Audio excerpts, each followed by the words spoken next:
Hey, what is going on, guys? It's DK back at you with another video here to break down the Sunday Night Showdown slate between the Chiefs and the Colts. Before I get into the video, we got a couple things. One, we're closing in on 730 subscribers. Thank you guys all so much for all the support. If you're new to the channel, I hope you enjoy the content. We got new videos up every single day talking NFL DFS as well as NBA DFS. If you guys are interested in preseason NBA, I'll have a video up for the 4-game slate for Monday up on my channel later today, so be on the lookout for that. And then two, I'm doing a weekly giveaway on this channel.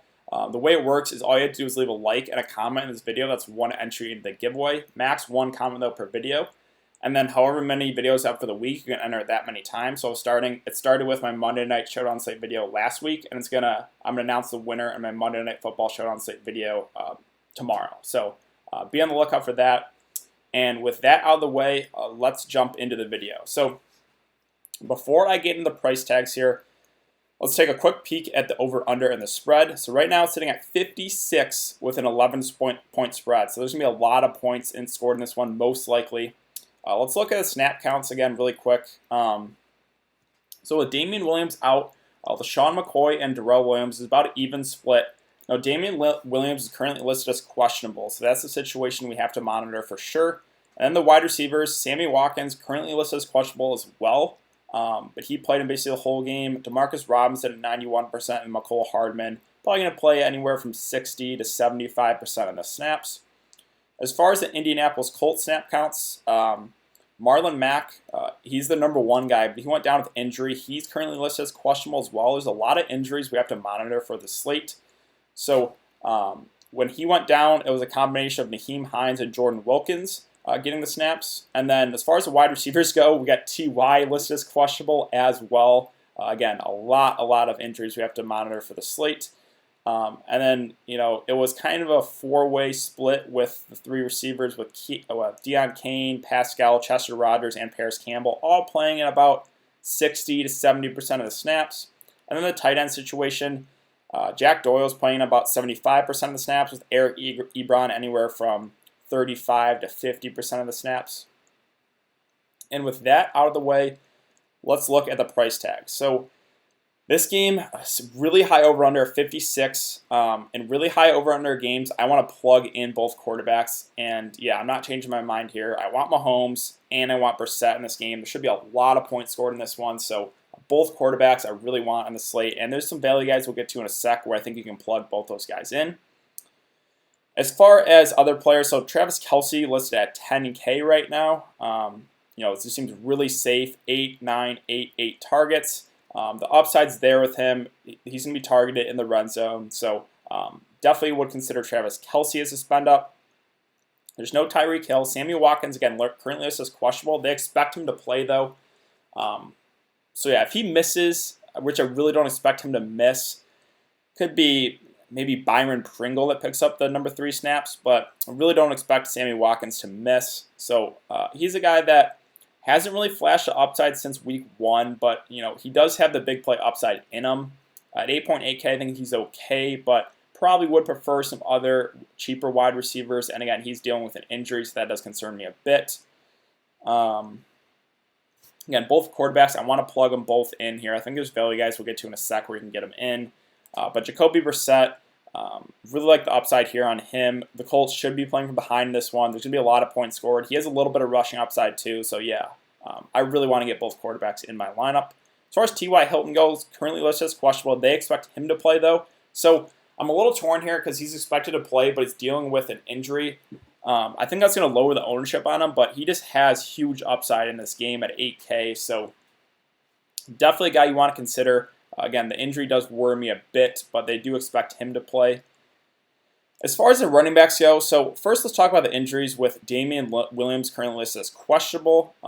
If he plays, it might just be a three-headed monster with him, LeSean McCoy, and Darrell Williams, or maybe they just phase out Darrell Williams out of the running back rotation. It's just Damian and LeSean, but it's a situation that if Damian Williams plays, I might just stay away from because I wouldn't have a great feel. Again, I think it could turn into a three-headed monster. If Damian Williams misses, then he could look to McCoy and Darrell Williams, who would probably split the work. So, again, that's the situation we have to monitor. Now, Marlon Mack listed as questionable. He's going to be a true game-time decision. So, If he plays, again, probably will stay away just because he's not too involved in the passing game. And, again, dealing with an injury. The Colts should be playing from behind in this one, so I'd probably prefer going with a guy like Nyheim Hines, who's got that PPR upside, and he's going to be out there a lot with the Colts trailing. If Marlon Mack plays, I'll probably just stay away again. I think it could be maybe a three-headed monster with him, Nyheim Hines, and Jordan Wilkins, who's a cheaper option. But yeah, that's kind of my feel on the running back situation. If both Damian Williams and Marlon Mack play, it's probably going to be a stay away completely from all the running backs on the slate. If both those guys miss, then you could look to, again, McCoy and Darrell Williams will probably split the work. And for Indianapolis, Nyheim Hines and Jordan Wilkins. So as far as other receivers in the mid-range here, you got McCole Hardman at 6.2K. I like the upside on him. He's priced accordingly at 6.2. He's going to be out there, again, like 60 to 70% of the snaps. He has big play upside, which he flashed in week 2 and week 3. So I kind of like the price tag on him. He's definitely viable.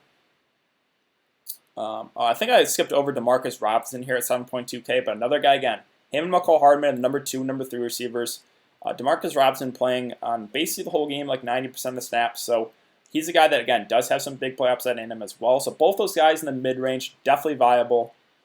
As far as the Colts tight end situation with Ebron and Jack Doyle, I think Jack Doyle is going to be more popular because he's been playing, again, like 75% of the snaps. Well, Ebron's in like 35 to 50%, but both definitely viable. If I'm picking between the two, I'm going to lean towards Jack Doyle because, again, he's just out there for more snaps. But both are definitely in play.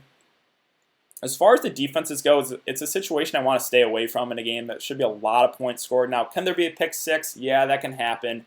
But again, a really high over-under. I don't want to target the defenses in that situation.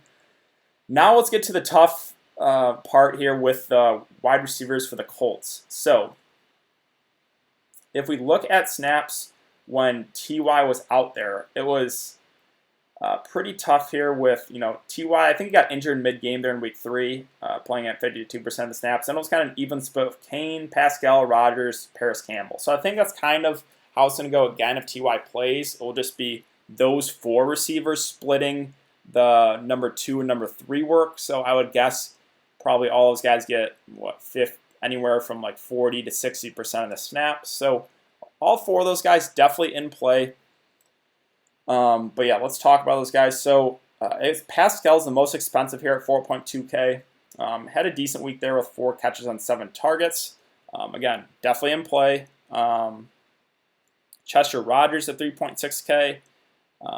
And then it is where Deion Kane is the cheapest at 1.2K.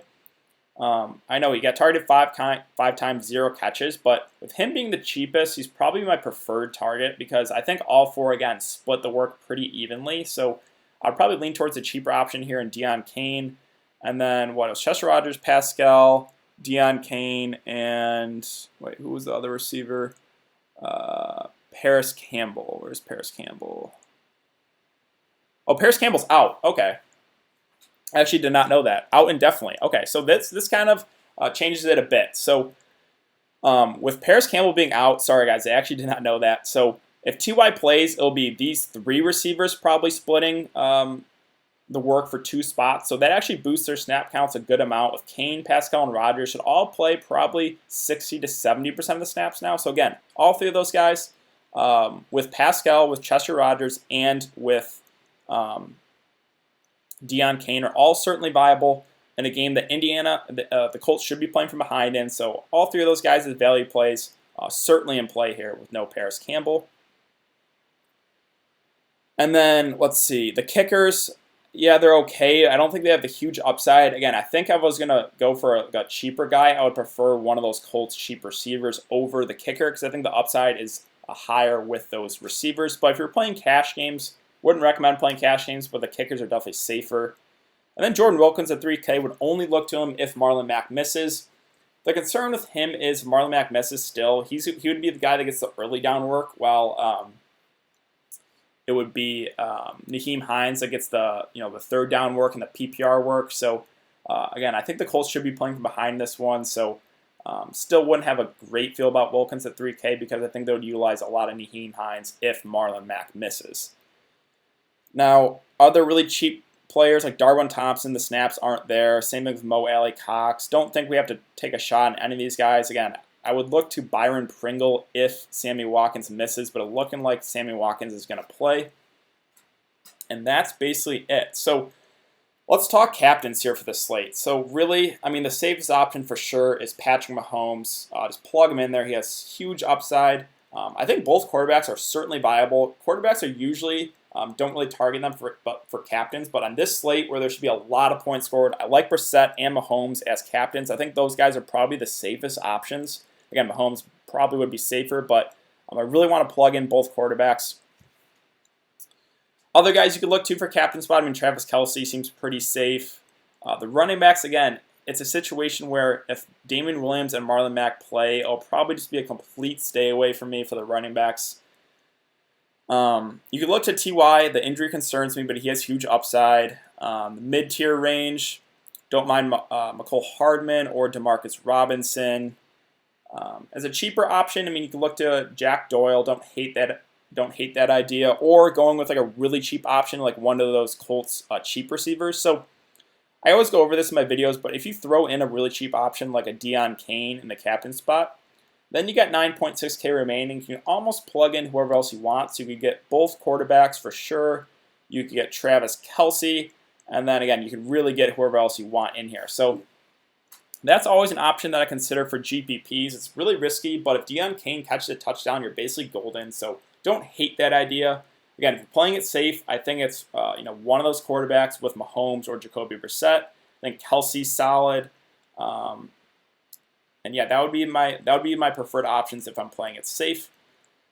But I think that's about it. So I will also be live streaming probably 30 minutes before lock on my YouTube channel, answering any questions you guys have, breaking down the injury news. Again, we got a lot of injury news with Tyreek Hill, Sammy Watkins. Or not Tyreek Hill, sorry. Sammy Watkins, T.Y. Hilton, Damian Williams, and Marlon Mack. So there is a lot to go over, so it is important to check out the stream, as well as follow me on Twitter. I will give my thoughts as we get the injury news there. So again, 30 minutes before lock, I'll be live streaming on my YouTube channel, so be sure to check that out, guys.